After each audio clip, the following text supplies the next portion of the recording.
ओम मुनित्रयं नमस्कृत्य सूक्तिः परिभाव्य च वैयाकरणसिद्धान्तकौमुदीयं विरच्यते। सर्वेभ्यः श्रोतृभ्यः नमः। अस्माभिः गतपाठे यद्यत् पठितं तद् एकवारं स्मरामः। वयं तावत् वैयाकरणसिद्धान्तकौमुदी इत्याख्यस्य ग्रन्थस्य तत्र समासप्रकरणे भवामः। क्षन्तव्यः, तद्धितप्रकरणे भवामः।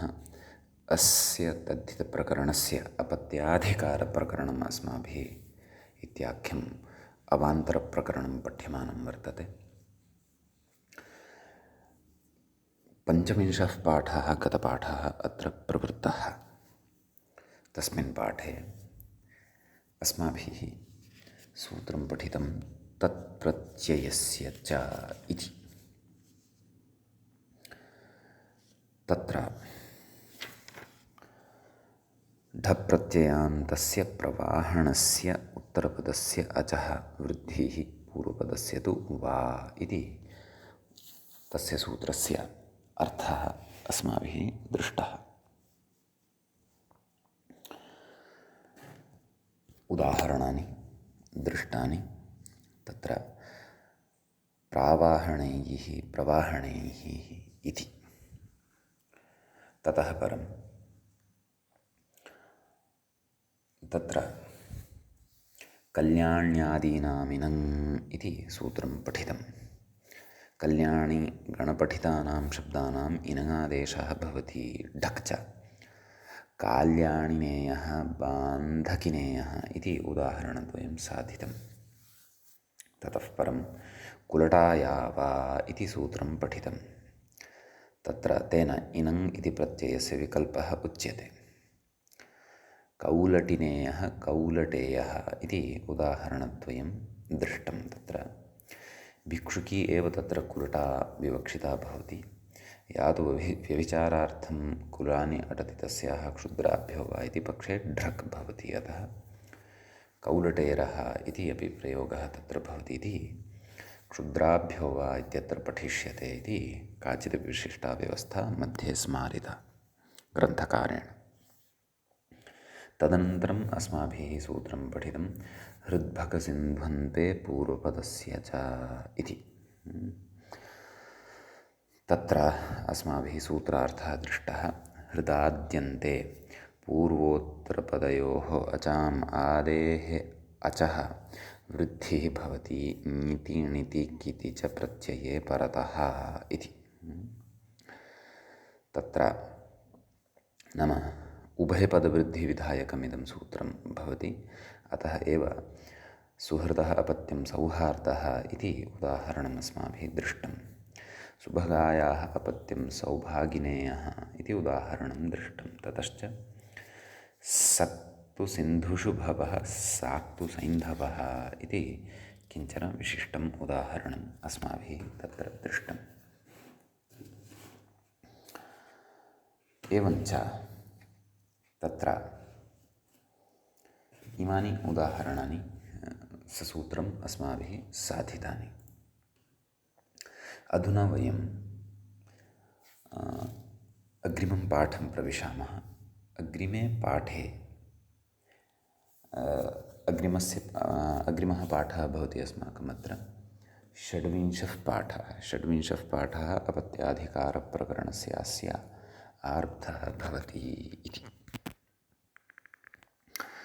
तत्र सूत्रम् अग्रिमं पठनीयम् अस्ति।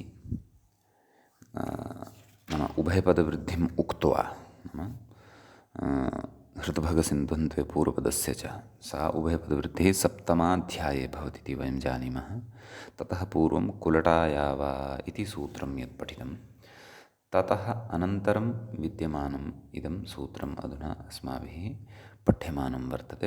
अर्थात् पुनः वयं चतुर्थाध्यायं प्रति आगताः स्मः। तर्हि सूत्रं भवति अग्रिमं चटकाया ऐरक् इति।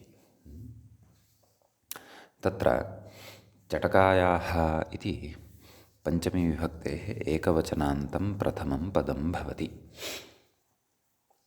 ऐरक् इति अपि प्रथमाविभक्तेः एकवचनान्तं पदं भवति न इति प्रथमं पदं तु पञ्चम्यन्तम् ऐरक् इति प्रथमान्तं तस्यापत्यम् इत्यनुवर्तते तस्य अधिकारः वर्तते ततः तद्धिताः ज्ञाप्रातिपदिकात् प्रत्ययः परश्च एतत् सर्वमपि अत्र लभ्यते। तत्र सूत्रार्थः उच्यते चटकाशब्दात् ऐरक् प्रत्ययः भवति अपत्ये अर्थे गम्यमाने इति। एवं खलु इति सूत्रार्थः करिष्यते। ततः पूर्वम् अत्र किञ्चन वार्तिकं वर्तते, केचन विशिष्टाः नियमाः वर्तते, व्याख्याता च किं कथयन्नस्ति तद् वयं द्रक्ष्यामः। कथयति चटकाशब्दात् अपत्ये नाम तस्य अपत्यमिति अनुवर्तते खलु, अतः अपत्ये ऐरकप्रत्ययः स्यात् इत्यर्थः। अयं सूत्रार्थः दृष्ट इव।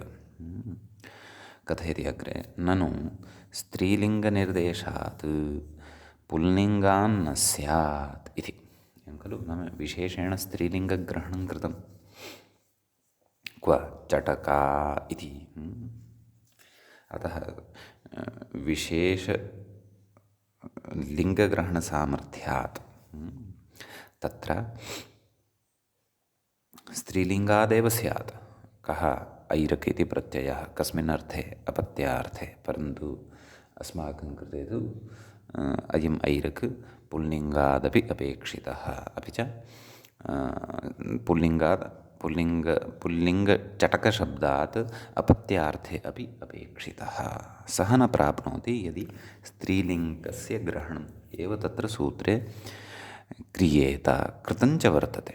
चटकायाः इति चटका इति टाबन्तस्येव तत्र पञ्चम्यन्तं रूपं भवति। एवं खलु इत्यत आह किमाह चटकादिति। नाम तत्र वार्तिककारः प्रयोगं दृष्ट्वा कथयति चटकादिति वाच्यं नाम चटकशब्दात्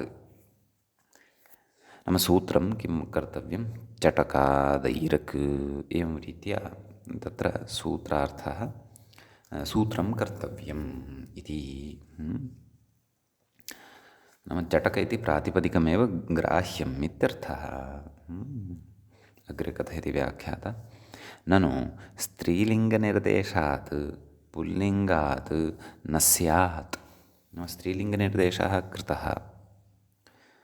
एतत् जातम् अग्रे आगच्छन्तु। सूत्रे नाम अग्रिमां पङ्क्तिं प्रति आगच्छन्तु। सूत्रे चटकायाः इत्यपनीय चटकादिति वाच्यम् इत्यर्थः। नाम एवं रीत्या सूत्रं कर्तव्यम् इत्यपि अवगतम्। अग्रे आगच्छन्तु। तर्हि नाम गतपङ्क्तौ अपनीय नाम इति अपाकृत्य नाम चटकायाः इति न पठनीयं, चटकात् इति पठनीयम् इति। तर्हि अग्रे कथयति तर्हि स्त्रीलिङ्गान्न स्यात्। यदि चटकात् इति उच्येत स्त्रीलिङ्गग्रहणं प्रातिपदिकं नाम स्त्रीलिङ्गे विद्यमानं प्रातिपदिकमादाय तत्र इदं विधानं न क्रियेत। किं विधानम्? अस्य ऐरकः विधानं यदि तत्र चटकशब्दादेव क्रियेत तर्हि स्त्रीलिङ्गात् न स्यात् इति जिज्ञासायां जातायाम् अतः कथयति। किं कथयति पश्यन्तु। मूले लिङ्गेति अर्थात् मूले लिङ्गविशिष्टपरिभाषया स्त्रियाः अपि प्रातिपदिकग्रहणे लिङ्गविशिष्टस्यापि ग्रहणम् इति वयं पठन्तः स्मः तत्र षड्लिङ्गाधिकारप्रकरणादारभ्य। अतः अत्र नाम चटकादैरक् इति वक्तव्ये चटक इति प्रातिपदिकं तत्र यद् भवति यस्मात् ऐरकप्रत्ययः कर्तव्यः तर्हि सूत्रे प्रातिपदिकग्रहणे सति तत्र प्रातिपदिकग्रहणे लिङ्गविशिष्टस्यापि ग्रहणं तदेव प्रातिपदिकं। तस्मादेव प्रातिपदिकात् लिङ्गान्तरस्यापि यदि रूपं सम्भवति तर्हि तादृशस्य लिङ्गान्तरस्यापि अत्र ग्रहणं कर्तव्यम् यथा स्त्रीलिङ्गे चटका भवति तर्हि स्त्रीलिङ्गे विद्यमानचटकाशब्दोऽपि अत्र ग्राह्यः भविष्यति, तस्मादपि ऐरक् इति प्रत्ययः भविष्यति इति। लिङ्गेति स्त्रियाः अपि इति अग्रे स्त्रीलिङ्गात् अपि ऐरक् इत्यर्थः स्पष्टम्। अग्रे गच्छामः। तयोरिति आं ततः पूर्वं मूले एकं वार्तिकं पठितं पश्यन्तु तत्। ततः अपि पूर्वं तु उदाहरणं दत्तं मूले किं चाटकैरः इति। एवं किल। तर्हि चटकस्य अपत्यं पुमान् चाटकैरः एतदेव भवति। चटक ऐरक् ऐरकः कित् ऐरकः ककारस्य इतसंज्ञा भवति। चटक ऐर आदिवृद्धिः किति च इत्यनेन चाटक ऐर ककारोत्तरवर्ती यः अकारः तस्य लोपः भवति। चाटक ऐर मेलनेन चाटकैर सुप्रत्ययः सस्य ऋत्वे विसर्गे सति चाटकैरः इति भवति प्रयोगः सिद्धः। समीचीनम्। ततश्च एवं चटकायाः अपत्यं पुमानपि चाटकैरः एव। तत्र अकारलोपः भवति स्म भत्वात्, अत्र तु आकारलोपः भविष्यति भत्वात्। एतावानेव भेदः। रूपं तु उभयत्र समानम्। अग्रे कथयति स्त्रियामपत्ये लुग्वक्तव्यः इति वार्तिकं खलु अस्ति। तत्र नाम तत्र यदि चटकशब्दः चटका इति च शब्दः वर्तते, तयोः अपत्यं तदेव अग्रे कथयति। तयोरिति मूले पश्यन्तु। तयोः स्त्र्यपत्यं चटका नाम वार्तिकस्य अर्थः अवगन्तव्यः आदौ। सः अर्थः तत्र व्याख्यात्रा नोक्तः सरलः सः अर्थः इति कृत्वा नोक्तः स्यात्। किं कथयति स्त्रियाम् अपत्ये लुग्वक्तव्यः नाम यदा चटकस्य चटकायाः च अपत्यं स्त्री भवति नाम स्त्रीलिङ्गे भवति नाम चटका एव भवति, तदा तत्र लुग् वक्तव्यः नाम तस्य लुक् कर्तव्यः इति। नाम कस्य ऐरकः इति कथयति। तदेव व्याख्यातारं पश्यन्तु। चटकस्य चटकायाश्चेति इत्यर्थः। अतः मूले उक्तवान् तयोरेव स्त्र्यपत्यं चटका इति। नाम चटकस्य चटकायाः च स्त्र्यपत्यं यदि वर्तते तर्हि सा स्त्री अथवा तत् स्त्र्यपत्यं चाटकैरः इति न भवति, अपि तु चटका इत्येव भवति। पुमपत्यं यदि वर्तते तर्हि तु तत्र चाटकैरः इति प्रयोगः भवति इत्यपि कश्चन विशेषः अत्र वर्तते इत्यपि बुद्धौ स्थापनीयम्। अग्रे कथयति नाम स्त्रीलिङ्गे स्त्रीपत्ये विवक्षिते अस्य ऐरकः लुक् भवति तावदेव एतेन वार्तिकेन। अग्रे कथयति ननु चटकेति कथं जातित्वात् ङीष् प्रसङ्गात् इत्यत आह। नाम जातित्वम् अस्ति चटकस्य, अतः जातेरस्त्रीविषयादयोपधात् एतेन ङीष् स्यात्। ङीषि तु चटकी इति प्रयोगः स्यात्, परन्तु सः न भवति इत्यत आह। अतः कथयति अजादित्वादिति मूले अजादित्वाट्टाप्। एवं खलु अजादिगणः अस्माभिः पठितः स्त्रीलिङ्गप्रत्ययप्रकरणे। तत्र च शब्दानां पाठः अपि कृतः। तत्र चटकाशब्दः पठितः। अतः तत्र चटका इति शब्दपाठसामर्थ्यात् जातित्वे सत्यपि चटकशब्दात् तत्र टाप् इत्येव प्रत्ययः भवति, ङीष् न भवति इति स्त्रीलिङ्गे इति। एतावान् विशेषः एतत् सूत्रगतः वर्तते चटकाया ऐरक् इत्यत्र। एतावान् इतः अग्रे वयम् अग्रिमं सूत्रं पठामः साक्षात् अष्टाध्याय्याः क्रमे कौमुद्याञ्च सूत्रम् अग्रिमं भवति गोधायाढ्रक् इति। तत्र गोधायाः इति गोधा इति आकारान्तस्य शब्दस्य पञ्चमीविभक्तेः एकवचनं भवति। यथा गतसूत्रे चटकायाः इति आसीत्। ढ्रक् ढ्रक् इति प्रथमान्तं पदं भवति। गोधायाः इति इत्यत्र तदेव सन्धिवशात् विसर्गः सन्धिकार्यवशात् विसर्गः न श्रूयते। वस्तुतः गोधायाः इत्येव। तस्यापत्यं तद्धिताः ज्ञाप्रातिपदिकात् प्रत्ययः परश्च एतत् सर्वमपि लभ्यते। ततः मूले सूत्रार्थः नोक्तः, व्याख्यात्रापि नोक्तः। कुतः? अतीव सरलः वर्तते। सर्वाः अनुवृत्तीः काः काः अत्र वर्तन्ते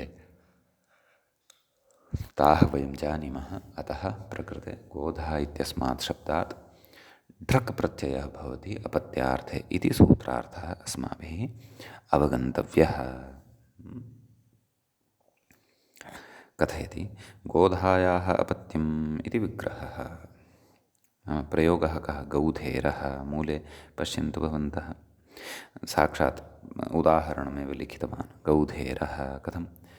गोधा गोधा च ज्ञायते प्रायः इति अहं चिन्तयामि। न ज्ञायते यदि तर्हि तदर्थं भवन्तः एतत् कोशम् एकवारं पश्यन्तु। गृहगोधिका यथा दृश्यते गृहेषु, हिन्दीभाषायां छिप्कली इति उच्यते, तद्वत् तस्याः बृहत् आकारः भवति। नाम गृहगोधिकायाः अपेक्षया तु प्रायः 500 गुणाधिक्यं भवति गोधायाः। तथा तस्याः गृहगोधिकायाः अपेक्षया विशालं शरीरं भवति गोधायाः। तत्र सा सर्पन्ती इव प्रचलति। तस्याः पुच्छः अथवा लाङ्गुलम् अतीव तीक्ष्णं भवति। भवन्तः अन्तर्जाले अपि अन्विष्य द्रष्टुं शक्नुवन्ति। अवश्यं द्रष्टव्यञ्च, जानीयुः अपि। तथापि यदि परिचयः नास्ति तर्हि शब्दपरिचयः कर्तव्यः। लघुमकर इव दृश्यते, भवतु। तर्हि तस्याः अपत्यम् इति तस्याः अपत्यम् इति विग्रहः भवति। अग्रे कथयति व्याख्याता, ढ्रकि ढकारस्य ए आदेशे लोपो व्योर्वलिति यलोपः कित्वात् आदिवृत्तिरिति भावः। अर्थात् गोधा ढ्रक्, ढ्रक् वर्तते कित्, आदिवृद्धिः। गौधा ढ्र, ढकारस्य ए आदेशः। गौधा एया ए य रा। ए आदेशे यकारान्तः सः ए इति आदेशः। अतः गौध ए य रा। समीचीनं। किं जातं? गौधेय रा। इदानीं लोपोव्योर्वलि इत्यनेन यकारस्य, नाम ए आदेशत्वानन्तरं यः यकारः लब्धः तस्य यकारस्य लोपः भवति। गौधेर इत्येव अवशिष्यते। गौधेरः। कुतः? यतः यकारात् परः वल् प्रत्याहारस्थः वर्णः रेफः अस्ति खलु। अतः अस्य यकारस्य लोपः भवति। अतः गौधेरः इति प्रयोगः सिद्धः भवति। अयमेव अभिप्रायः अस्याः पङ्क्तेः, या व्याख्यात्रा उक्ता। ढ्रकिढकारस्य ए आदेशे लोपो व्योर्वलिति यलोपः कित्वात् आदिवृद्धिश्च इति भावः इति। समीचीनम्। अग्रे कथयति, एतावानेव विशेषः अस्मिन् सूत्रे वर्तते। इदानीं वयम् अग्रिमं सूत्रम् उपसरामः। अग्रिमं सूत्रं वर्तते आर्गुदीचाम् इति। तत्र प्रथमं पदं सूत्रे भवति आरक् इति, प्रथमाविभक्तेः एकवचनान्तं भवति। उदीचाम् इति षष्ठीविभक्तेः तत्र बहुवचनस्य प्रयोगः भवति। उदीचाम् इति। उदीच् इति शब्दात्। अस्तु, तर्हि तत्र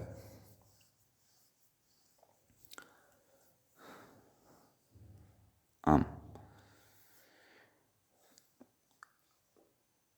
अनुवर्तनं यदि पश्यामः, गोधायाः ढ्रक् इत्यस्मात् शब्दात् गोधायाः इति अनुवर्तते। ततः तस्यापत्यं तद्धिताः ज्ञाप्रातिपदिकात् प्रत्ययः परश्च इति सर्वम् अनुवर्तते। आम्, तत्र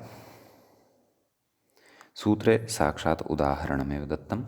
वयम् अर्थमपि सूत्रस्य पश्यामः। तत्तं च अर्थं व्याख्याता कथयन्नस्ति। किं कथयति पश्यन्तु। गोधायाः आर्ग्वा स्यादित्यर्थः। नाम गोधा इति शब्दः यः वर्तते तस्मात् शब्दात् आर्क् इति प्रत्ययः भवति। केषाम्? उदीचामाचार्याणां मते, नाम औदिच्याः सन्ति ये आचार्याः, तेषां मते अयम् आर्क् इति प्रत्ययः भवति। समीचीनम्।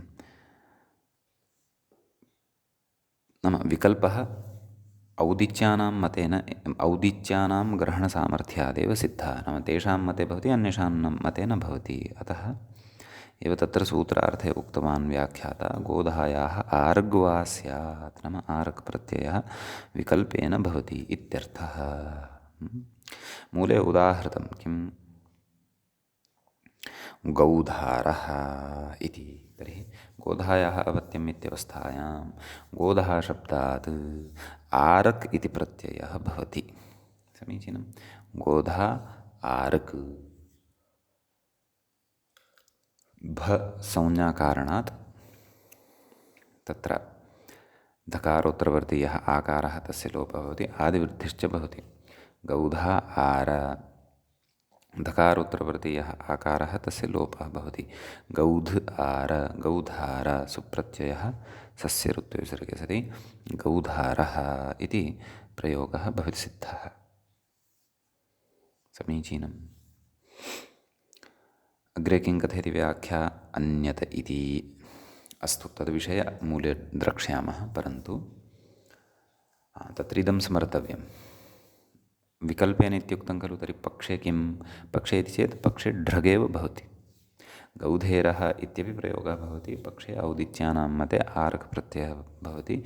आरक प्रत्यये सति गौधारः इत्यपि प्रयोगः सिद्धः भवति इत्यर्थः। समीचीनम्। अग्रे कथयति अन्यत इति। तत्र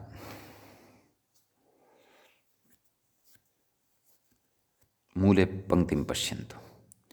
रकासिद्धे आकारोच्चारणम् अन्यतो विधानार्थम्।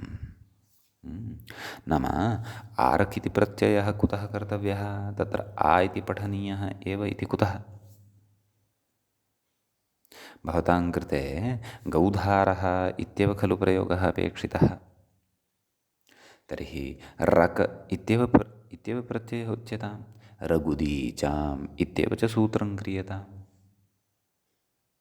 रघुदीचाम् इत्येव उच्यतां। रक् उदीचां। ततः अपि गोधा रक्, रकः र अवशिष्यते, गोधा र मेलनेन आदिवृद्धौ च गौधार इति प्रयोगः सिद्ध्यति खलु।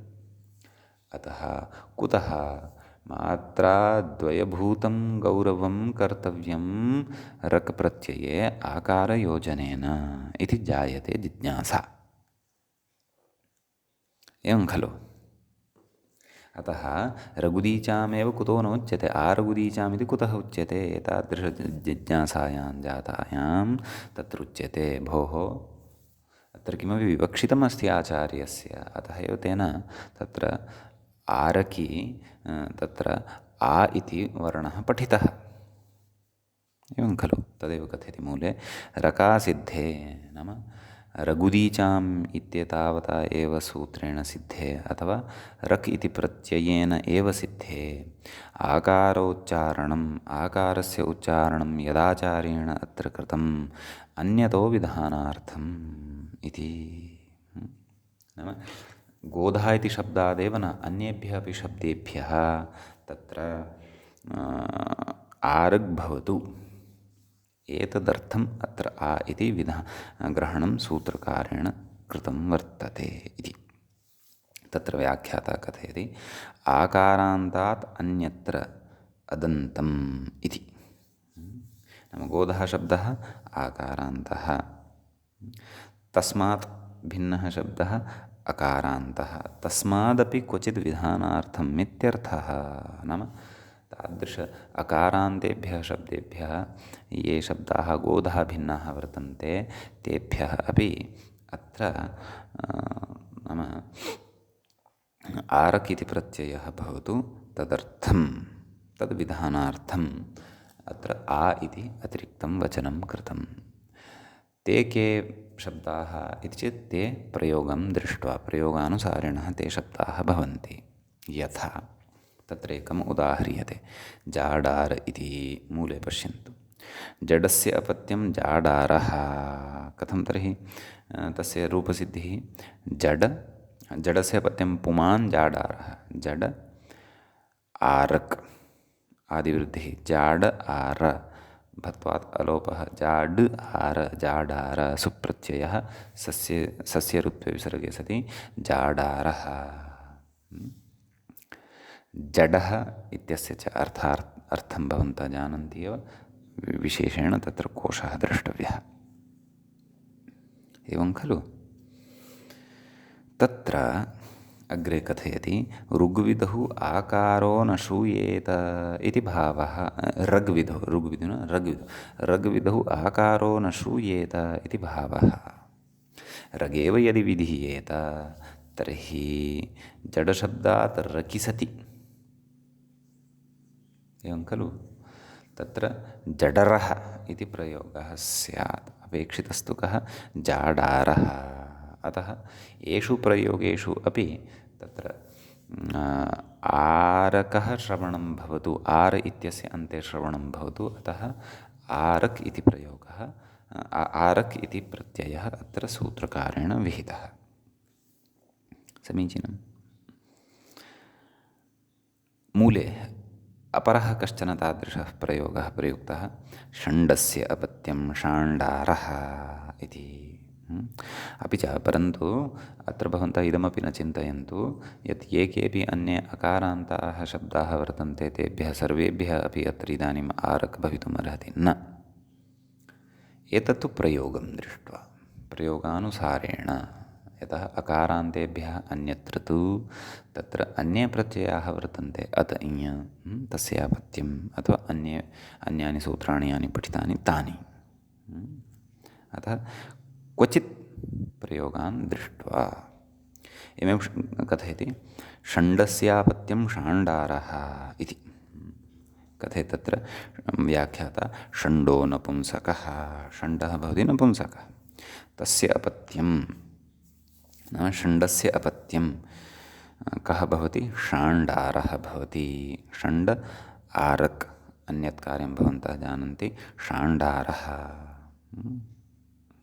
इदानीं भवन्तः चिन्तयेयुः भोः षण्डस्य अपत्यं कथं वा भवितुमर्हति यदि तस्य अपत्यं स्यादेव तर्हि सः नपुंसकः कुतः स्यात् नपुंसकस्य तु अपत्योत्पत्तिर्न जायते एवं खलु अतः तत्र व्याख्याता स्पष्टतार्थं बहु सम्यक् लिखन् अस्ति पश्यन्तु क्षेत्रजातत्वात् इत्यादिना नाम तस्य स्वकीयम् एकं क्षेत्रं भवति तत्र स्वकीया काचित् परिधिः भवति। कस्य? नपुंसकस्य। प्रकृतिक्षेत्रशब्देन किं ग्राह्यं नाम तस्य स्वकीयमेकं क्षेत्रं, स्वकीयः कश्चन समुदायः भवति। सः नपुंसकः समग्रे अपि लोके अटित्वा तत्तद् गृहे उत्पन्नं नपुंसकं स्वकीयसमुदाये प्रवेशयति। यतः नपुंसकाः कुतः जायन्ते? अनपुंसकेभ्यः एव खलु नपुंसकाः जायन्ते। तत्र गर्भे तेषां निर्माणप्रकृतौ काचित् न्यूनता भवति इति कृत्वा तेषां पूर्णतया शरीरविकासः न जायते, न तेषु स्त्रीत्वं भवति, न च पुंस्त्वं भवति। अतः सः तत्तत् गृहं प्रति गत्वा तत्तदपत्यं स्वीकृत्य तत्तदपत्यस्य पालनं करोति। अतः तस्य नपुंसकापत्यं तस्य नपुंसकस्य अपत्यत्वेन एव व्यवह्रियते। एवं खलु? अतः सः षाण्डारः उच्यते। अतः षण्डस्य अपत्यं षाण्डारः इति उच्यते। अत्र नपुंसकस्य अपत्यं न भवितुमर्हति इति शङ्का तु न कर्तव्या। तत्र एवं रीत्या समाधानं कर्तव्यम् इति क्षेत्रजातत्वात् इति एतस्य अर्थः एवम् अवगन्तव्यः इति मम मतिः, यद्व्याख्यात्रा उक्तम्। अत्र पाठभेदः अपि अस्ति। अतः तत्र सम्पादकः पादटिप्पण्यां लिखति किं पण्ड इति बहुत्र पाठः, नाम पण्ड इति अपि बहुत्र तत्र पाठः दृश्यते, लभ्यते।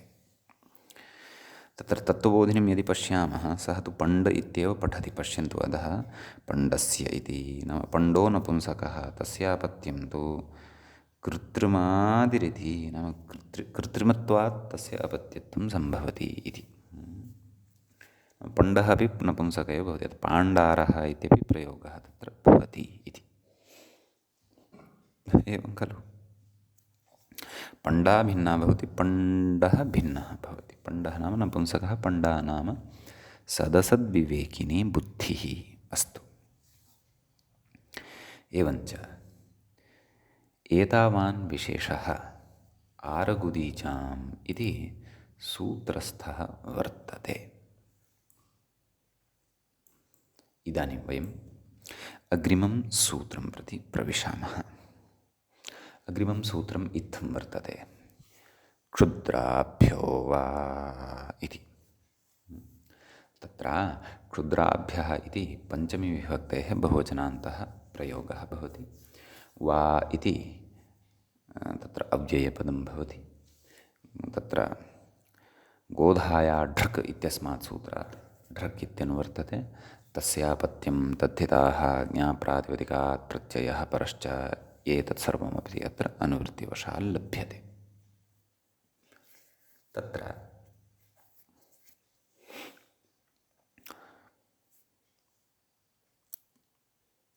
सूत्रस्य अर्थः उच्यमानः वर्तते।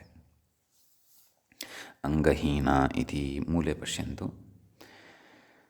अङ्गहीनाः शीलहीनाश्च क्षुद्राः ताभ्यः वा ढृक् इति सूत्रार्थः कृतः। तत्र अङ्गहीनाः इत्यस्य व्याख्यानं करोति व्याख्याता। चक्षुरादिकतिपय अवयवविकलाः इत्यर्थः। नाम चक्षुः, कर्णः, नासिका इत्यादि अवयवाः यासु न सन्ति तादृश्यः। तत्र अग्रे उच्यते शीलहीना इति। अग्रे कथयति सद्वृत्तहीना इत्यर्थः।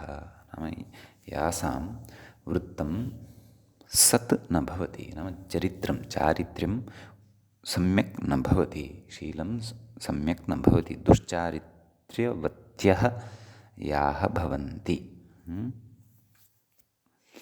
समीचीनं। तर्हि तादृशप्रकृतिभ्यः याः प्रकृतयः अस्मिन् अर्थे भवन्ति, नाम क्षुद्रार्थे भवन्ति, अपत्ये अर्थे गम्यमाने ढ्रक् प्रत्ययः विकल्पेन भवति इत्यर्थः। तर्हि पक्षे किं तद् कथयति। पक्षे ढक् इत्येव भवति। केन? स्त्रीभ्यो ढक् इत्यनेन। व्याख्याता कथयति सद् शीलहीनाः इति उक्त्वा अग्रे उक्तवान् सद्वृत्तहीनाः इत्यर्थः। तस्य इतोपि स्पष्टतां कुर्वन् अस्ति। यथेष्टपुरुषसञ्चारिण्यः इति यावत्, नाम यासां जीवने एकेन एव पुरुषेण सह सम्बन्धः न भवति, परन्तु यथेष्टम् अद्य एकेन पुरुषेण व्यभिचारः, श्वः अपरेण सह, परश्वः अपरेण सह, यथा वैश्या इव काचित् स्त्री भवति, तद्वद् यासाम् आचारः भवति, सा अत्र शीलहीना इति शब्देन उच्यते। सापि शूद्रा इति भवति। अतः तच्छूद्रवाचकशब्दात् स्त्रियां यद्वर्तते ततः ढ्रक् विकल्पेन भवति इति। एतादृश अर्थकरणे भाष्यं प्रमाणं भवति। अतः तदग्रे कथयति। अनियतपुंस्काः अङ्गहीनाः वा क्षुद्राः। अनियतपुंस्काः नाम न वर्तते नियतः, अर्थात् एकः एव पुमान् यासां ताः अनियतपुंस्काः भवन्ति। नाम एकेन एव पुरुषेण निश्चितः कश्चन सम्बन्धः नास्ति, परन्तु बहुभिः पुरुषैः सह सम्बन्धः यासां भवति, ताः एतादृश्यः क्षुद्राः इत्युच्यन्ते इति भाष्यं। भाष्ये एवं रीत्या तत्र उक्तं वर्तते। समीचीनं। तर्हि उदाहरणानि पश्यन्तु। काणेरः, काणेयः इति। तर्हि काणस्य अपत्यं पुमान्, काणायाः अपत्यं पुमान् इति एवमत्र वक्तव्यं। काणस्य न, काणायाः इति। तर्हि काणा ढ्रक्, एतेन ढ्रक् खलु भवति। तर्हि ढ्रकि सति काणेरः, ढ स्थाने ए आदेशः, यकारस्य लोपो विर्वलित्यनेन लोपः भविष्यति, काणेरः इति उदाहरणं सिद्ध्यति। पक्षे ढक् भवति, अतः ढकः पक्षे तु तत्र आदिवृद्ध्यादिकं सर्वं कृत्वा काणेयः इति प्रयोगः भवति। समीचीनम्। इति तत्र अङ्गहीनत्वे गम्यमाने उदाहरणम्। इदानीं शीलहीनत्वे गम्यमाने उदाहरणं दीयते। दासेरः, दासेयः, दास्याः अपत्यं पुमान्। दासी या भवति तस्याः अपि निश्चितः पुरुषः न भवति। सा अन्यत्र नाम भिन्नाः पुरुषाः तयाः सेव्यन्ते। अस्तु। एवं तर्हि दासेयः, दासी ढ्रक्। अन्यानि कार्याणि पूर्ववत् ईकारस्य लोपः भविष्यति यस्य इति च इत्यनेन यकारस्यापि लोपः ए आदेशानन्तरं दासेरः इति उदाहरणं सिद्धं भवति। पक्षे ढकि तु दासेयः ए आदेशे सति अन्यानि कार्याणि भवन्तः जानन्ति। आदिवृद्ध्यादीनि दासेयः इति रूपं सिद्धं भवति इत्यर्थः। समीचीनम्। इति एतावानेव विशेषः अस्मिन् सूत्रे वर्तते। इदानीं वयम् अग्रिमं सूत्रं द्रक्ष्यामः। तत्र सूत्रं भवति पितृष्वसुस्थ्यण् इति। तत्र पितृष्वसुः इति पञ्चमी विभक्तेः एकवचनम् अस्ति। क्षण् इति प्रथमा विभक्तेः एकवचनम् अस्ति। तत्र तस्यापत्यम् इत्यनुवर्तते। तद्धिताः ज्ञाप्रातिपदिकात् प्रत्ययः परश्च समर्थानां प्रथमाद्वा एतत् सर्वं लभ्यते। तत्र सूत्रार्थः कर्तव्यः। मूले तु किमुक्तं पश्यन्तु, अणोपवादः पितृष्वसृ ऋकारान्तः शब्दः। अस्मात् अपत्यार्थे सामान्येन अण् प्राप्तः, परन्तु अणं प्रबाध्य छण् भवतु, एतदर्थं सूत्रारम्भः। तर्हि सूत्रस्य अर्थः कः? नाम पितृष्वसृ इति शब्दः यः वर्तते ऋकारान्तः, तस्मात् शब्दात् अपत्ये अर्थे गम्यमाने छण् इति प्रत्ययः भवति इति। तर्हि पितृष्वसृशब्दस्य कः अर्थः इति चेत् पितुः स्वसा पितृष्वसा, तत्र षत्वं भवति। षत्वविधानं च अस्माभिः पूर्वं पठितमासीत् समासप्रकरणे, एवं किल? पितुः स्वसा पितृष्वसा, तस्याः अपत्यम् इत्यस्मिन् अर्थे छण् प्रत्ययः भवतु इति। उदाह्रियते किं? मूले पश्यन्तु, पैतृष्वस्रीयः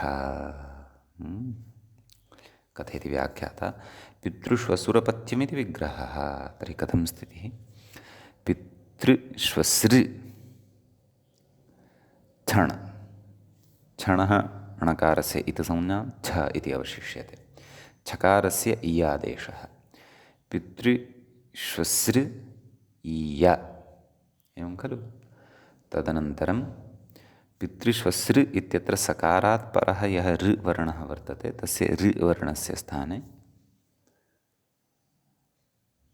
इको यणचि इत्यनेन सूत्रेण रेफादेशः। अतः पितृष्वसृ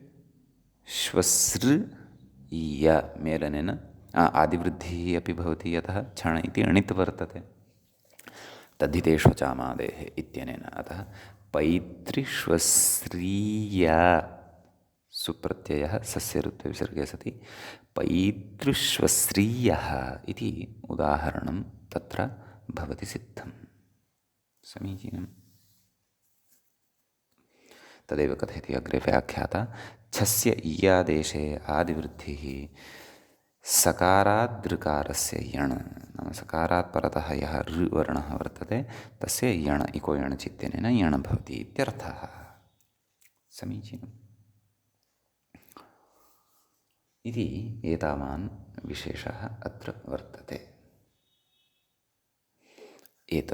अस्मिन् सूत्रे। भवतु, इदानीं वयम् अत्र अग्रिमं सूत्रं पठामः। नाम पितृष्वसृशब्दसम्बद्धम् एव अग्रिमं सूत्रं भवति, सूत्रम् इत्थं भवति।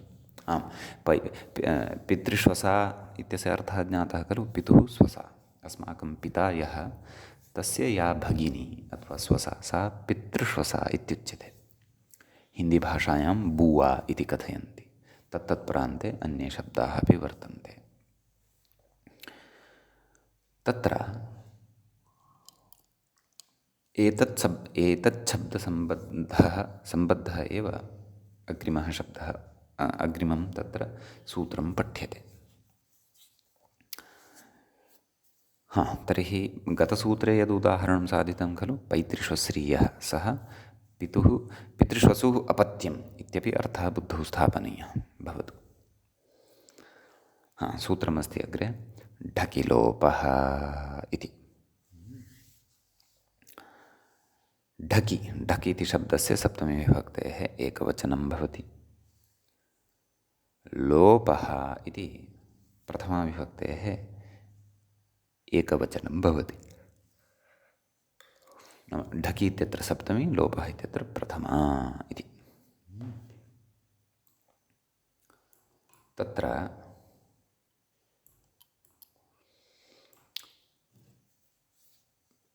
पितृष्वसुश्छण् इत्यस्मात् पितृष्वसुः इत्यनुवर्तते। तस्यापत्यं तद्धिताः ज्ञाप्रातिपदिकात् प्रत्ययः परश्च एतत् सर्वमपि लभ्यते। तदेव कथयन्नस्ति व्याख्याता, पितृष्वसुः इत्यनुवर्तते। कथयति, अलोन्त्यपरिभाषया अन्त्यस्य लोपः एवं खलु। ढकि लोपः इत्युक्तं खलु। कस्य लोपः उक्तः? पितृश्वसृ इति शब्दस्य। तर्हि पितृश्वसृ इत्यस्मिन् शब्दे अपि कस्य लोपः इति चेत् समग्रस्य शब्दस्य तु लोपः भवितुं नार्हति। अतः तत्र उच्यते अन्त्यस्य लोपः, नाम अन्ते यः विद्यमानः वर्तते ऋ वर्णः तस्य लोपः भवति इत्यर्थः। तदाह अतः सूत्रार्थं कथयति। पितृष्वसुरन्त्यस्य लोप इति मूले पश्यन्तु। पितृष्वसुः अन्त्यस्य लोपः स्यात् ढकि, एवं खलु। ढक् प्रत्यये परतः, समीचीनम्, एवं खलु इति सूत्रार्थः। अधुना अत्र काचित् जिज्ञासा उच्यते। ननु पितृष्वसुः अपत्ये ढकः एव दुर्लभत्वात् कथं तस्मिन् परे लोपविधिः? एवं खलु। अस्माभिः तु अधुनैव गतसूत्रेण पितृष्वसृ इति ऋकारान्तात् शब्दात् तत्र छण् इति प्रत्ययः पठितः। न च तत्र कश्चन विकल्पः दृष्टः, अथवा न च तत्र ढकः अस्माभिः प्राप्तिः तत्र दृष्टा। यद्यपि स्त्रीभ्यो ढक् इत्युच्यते, स्त्रीलिङ्गे विद्यमाना ढक् इति भवति इत्युच्यते, परन्तु तत्र पितृष्वसुश्छण् इति विशेष आरम्भसामर्थ्यात् छणेव भवति, अन्ये तु सर्वेपि बाधिताः भवन्ति। तर्हि प्रकृते यदा ढगेव न विधीयते तर्हि ढकि सति पितृष्वसृ इति शब्दस्य अन्त्यस्य ऋकारस्य लोपस्य अयम् आरम्भः अपि कुतः, किमर्थम् इति अत्र कश्चन पक्षः। अस्मिन् पक्षे एतादृशजिज्ञासायां जातायां तत्र उच्यते इत्यत आह, नाम अतः तत्र कथयति। अतः तत्र उच्यते, किमुच्यते? अत एवेति इति मूले पश्यन्तु। अत एव ज्ञापका ढक् इति, नाम ढकिलोपः इति सूत्रारम्भसामर्थ्यात् इति सूत्रस्य आरम्भः एव ज्ञापयति यत् प्रकृते पितृष्वसृ इति शब्दात् ढक् प्रत्ययः अपि भवति इति। अन्यथा पितृष्वसृ शब्दात् ढगेव यदि न स्यात् तर्हि तु तस्य ढकि परतः लोपकथनम् अपि सूत्रकारस्य न उपपद्येत, नाम तस्य तद् वैयर्थ्यं भजेत, तस्य सार्थकत्वं न स्यात्। एवं वा न वा? अतः एतदारम्भसामर्थ्यादेव ढकः अपि विधानं तत्र पितृष्वसृशब्दात् ज्ञातव्यम् इति कश्चन उपायः ग्रन्थकारेण उक्तः। अग्रे कथयति। शुभ्रादित्वात् ढगित्यन्ये केचन तु शुभ्रादिगणे पितृष्वसृशब्दस्य अन्तर्भावं कृत्वा, नाम तस्य आकृतिगणत्वं स्वीकृत्य तत्र अस्य शब्दस्य अन्तर्भावं कृत्वा अस्मात् शब्दात् ढकप्रत्ययं कथयन्ति। अतः ढकः साधनाय कश्चन उपायः अत्र उक्तः, तावदेव। उदाहरणं किं? पैतृष्वसेयः इति उदाहरणं। तर्हि पितृष्वसृ इत्यस्मात् शब्दात् ढक् प्रत्ययः, आदिवृद्धिः तत्र तदेव कथयति अग्रे व्याख्याता। ढकि अन्त्यस्य ऋकारस्य लोपे आदिवृद्धिः। तर्हि ढक् प्रत्ययः भविष्यति। आदिवृद्धिः तु अस्ति एव, ढकः एयादेशः, पुनः अन्त्यः यः ऋवर्णः तस्य लोपः। का स्थितिः लभ्यते? पैतृष्वस् एय मेलनेन पैतृष्वसेय, सुप्रत्ययः सस्य ऋत्विसर्ग सति पैतृष्वसेय कथयति अग्रे। मातृपितृभ्यां स्वसा, एतत् सूत्रम् अस्माभिः समासेषु पठितमासीत्, एवं खलु। एतेन नाम तत्र पितृस्वसृ इति खलु स्थितिः भवति मूलतः। तत्र स्वसृ इत्यस्य सकारस्य षत्वम् एतेन सूत्रेण भवति। केन? मातृपितृभ्यां स्वसा। सूत्रं विस्मृतिपथं गतं यदि तर्हि वयं समासेषु गत्वा पुनः मातृभ्यां स्वसा इति सूत्रं तत्र गत्वा द्रष्टुं शक्नुमः। समीचीनम्। एवञ्च ज्ञातम् अस्माभिः पैतृष्वसेयः इत्यपि भवति प्रयोगः। एवं तर्हि स्त्रियां किं रूपं स्यात्?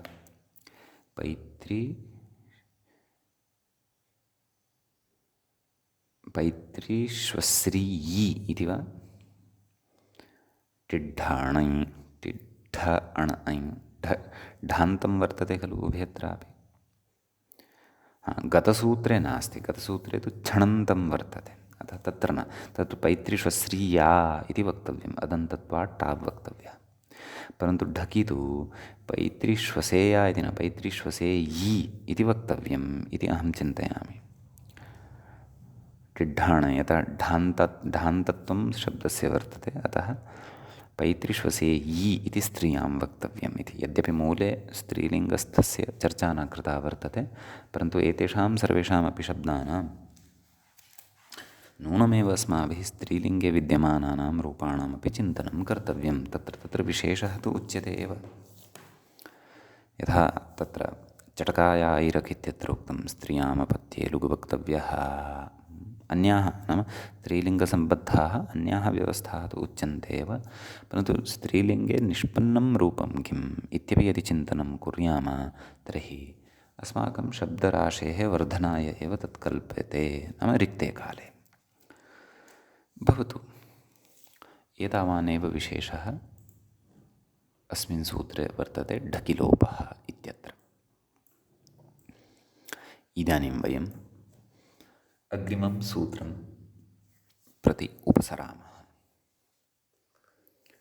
अग्रिमं सूत्रं भवति एवं: मातृष्वसुश्च इति।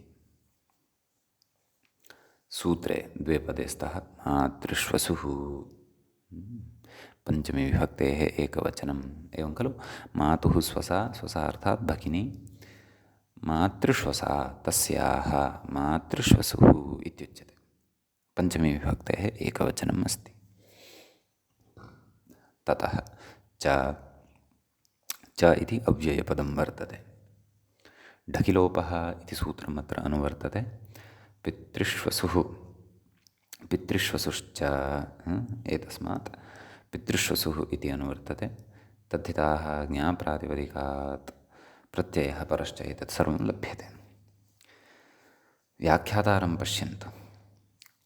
मातृष्वसुश्च अर्थात् तत्र कथयति चकाराच्छण् ढकिलोपश्चानुकृष्यते, नाम अत्र चकारपठनेन क्षण इत्यस्य अनुवर्तनम् अपि च ढकिलोपः इति सूत्रस्य चापि अनुवर्तनम् अत्र भवति। नाम द्विविधं रूपम् अत्रापि अस्माभिः साधनीयं वर्तते। तदाह पितृष्वसुर्यदुक्तं, मूले पश्यन्तु, पितृष्वसुर्यदुक्तं तदस्यापि स्यात्। नाम पितृष्वसुशब्दात् अस्माभिः यद्यत् पूर्वं पठितं, क्षण भवति, ढगपि भवति, ढकि सति च अन्त्यस्य लोपः भवति, तत्सर्वं मातृष्वसुशब्दविषये अपि वर्तते इत्यर्थः। समीचीनम्।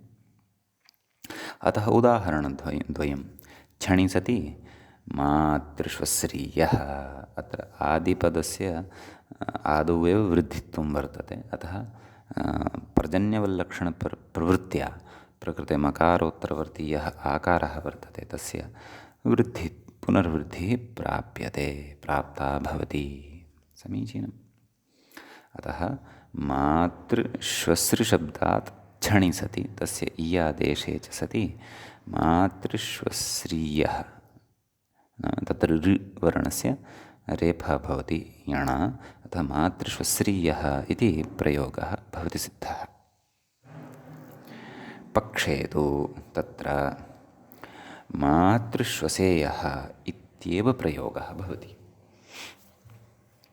एवं खलु, तत्र मातृष्वसृ इति शब्दात् ढकिलोपः इति अनुवर्तते खलु, अतः अथवा अन्येषां मते शुभ्रादिगणत्वात् अत्र ढक् प्रत्ययः आदिवृद्धिः मातृ श्वस् एय तत्र अन्त्यस्य लुक् अतः मातृश्वसेयः इति प्रयोगः भवति। मातृश्वश्रीयः इत्यत्र तु ऋवर्णस्य लुक् न भवति। छणि सति ऋवर्णस्य लुक् न भवति। तत्र ढकि सति एव छवर्णस्य लुक् ऋवर्णस्य लुक् भवति। अतः मातृश्वसेयः इति रूपं सिद्धं भवति। किमपि नूतनं कार्यं नास्ति, शब्दस्य परिवर्तनं वर्तते। पितृस्थाने मातृ इति आगतं वर्तते, अन्यानि सर्वाणि कार्याणि पूर्ववत् भवन्ति। भवतु। एतावानेव विशेषः अस्मिन् सूत्रे वर्तते। इदानीं वयम् अग्रिमं सूत्रं पश्यामः। अग्रिमं सूत्रं भवति चतुष्पाद्भ्यो ढञ् इति। तत्र चतुष्पाद्भ्यः इत्यत्र पञ्चमीविभक्तेः बहुवचनं वर्तते। चत्वारः पादाः भवन्ति येषां ते चतुष्पादः इत्युच्यन्ते। तेभ्यः चतुष्पाद्भ्यः ढञ् ढञ् इति विधीयमानं प्रथमान्तं वर्तते। तस्यापत्यम् इत्यनुवर्तते। तद्धिताः ज्ञाप्रातिपदिकात् प्रत्ययः परश्च समर्थानां प्रथमात् वा एतत् सर्वम् अत्र लभ्यते। कथयति व्याख्यातारं पश्यन्तु। चतुष्पादः पशवः नाम चतुष्पादौ चतुष्पादः ये भवन्ति ते पशवः भवन्ति। तद्विशेषवाचिभ्यः नाम तद्वाचकाः ये शब्दाः भवन्ति तेभ्यः अपत्ये ढञ् इत्यर्थः। अपत्यार्थे ढञ् इति प्रत्ययः भवति इति अस्य सूत्रस्य अर्थः भवति। कस्य सूत्रस्य? तत्र चतुष्पाद्भ्यो ढञ् इत्यस्य सूत्रस्य। समीचीनं। ततः एतावत् सूत्रार्थम् उक्त्वा ततः तत्र यदुदाहरणम् अस्माभिः साधनीयं वर्तते कामण्डलेयः, तस्य उदाहरणस्य साधनाय अपेक्षितम् अन्यत् सूत्रम् अपि अत्र पठ्यमानं वर्तते। सूत्रम् एवं वर्तते ढेलोपो कद्वाः। इदानीं चतुर्थाध्यायात् वयम् अन्यत्र गताः स्मः। इदं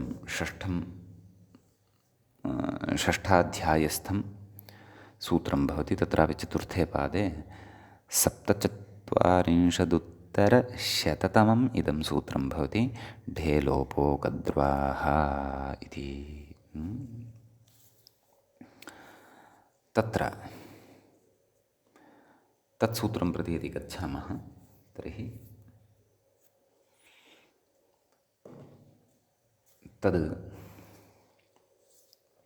तस्य पदच्छेदं पश्यामः। ढे इति सप्तमी विभक्तेः एकवचनं भवति। लोपः इति विधीयमानं प्रथमान्तं भवति। अकद्वाः इति षष्ठीविभक्तेः एकवचनं भवति। न कद्रु अकद्रु तस्याः अकद्रुवाः इति तत्र उच्यते। अनुवृत्तिविषये कथयति व्याख्याता। भस्य इत्यधिकृतं नाम षष्ठाध्यायस्य चतुर्थे पादे भस्य इति अधिकारः तत्र अस्ति। आपादपरिसमाप्तेः उच्यते प्रायः। तस्य अधिकारः अत्रापि वर्तते। ततः ओर्गुणः तत्सूत्रं समासेषु पठितम् अस्माभिः। ओर्गुणः इति ओर्गुणः इत्यतः ओः इति षष्ठ्यन्तेन अनुवृत्तेन विशेष्यते। एवं खलु। षष्ठ्यन्तं किम्? अकद्र्वाः, तेन सह विशेष्यते। तदन्तविधिः तदाह किमाह कद्रूभिन्नस्य इति। सूत्रार्थं पश्यन्तु। कद्रुभिन्नस्य उवर्णान्तस्य भस्य लोपः स्यात् ढे परे। एवं खलु? नाम तादृशः शब्दः, यः शब्दः कद्रुभिन्नः वर्तते, कीदृशः? उकारान्तः। नाम उकारान्तेषु तादृशः शब्दः यः कद्रुभिन्नः वर्तते, एवं खलु? तस्य उवर्णान्तस्य भस्य लोपः स्यात् ढे परे। नाम ढ प्रत्ययः यदा परतः भवति। एतत् सूत्रद्वयस्य उदाहरणं वयम् अग्रिमपाठे द्रक्ष्यामः। किं सूत्रद्वयस्य? ढेलोपो तत्र चतुष्पाद्भ्यो ढैन् ढेलोपो कद्रुवाः रूपसिद्धिः अग्रिमपाठे भविष्यति। अद्यतनपाठाय तावत् अत्रैव विरामः प्रदीयते। मङ्गलं मुनित्रयं नमस्कृत्य उक्तिः परिभाव्य च वैयाकरणसिद्धान्तकौमुदीयं विरच्यते। नमः सर्वेभ्यः श्रोतृभ्यः। एवञ्च तत्र तद्धितप्रकरणेपि अपत्याधिकारप्रकरणस्यास्य 26 पाठः समाप्तिं गतः।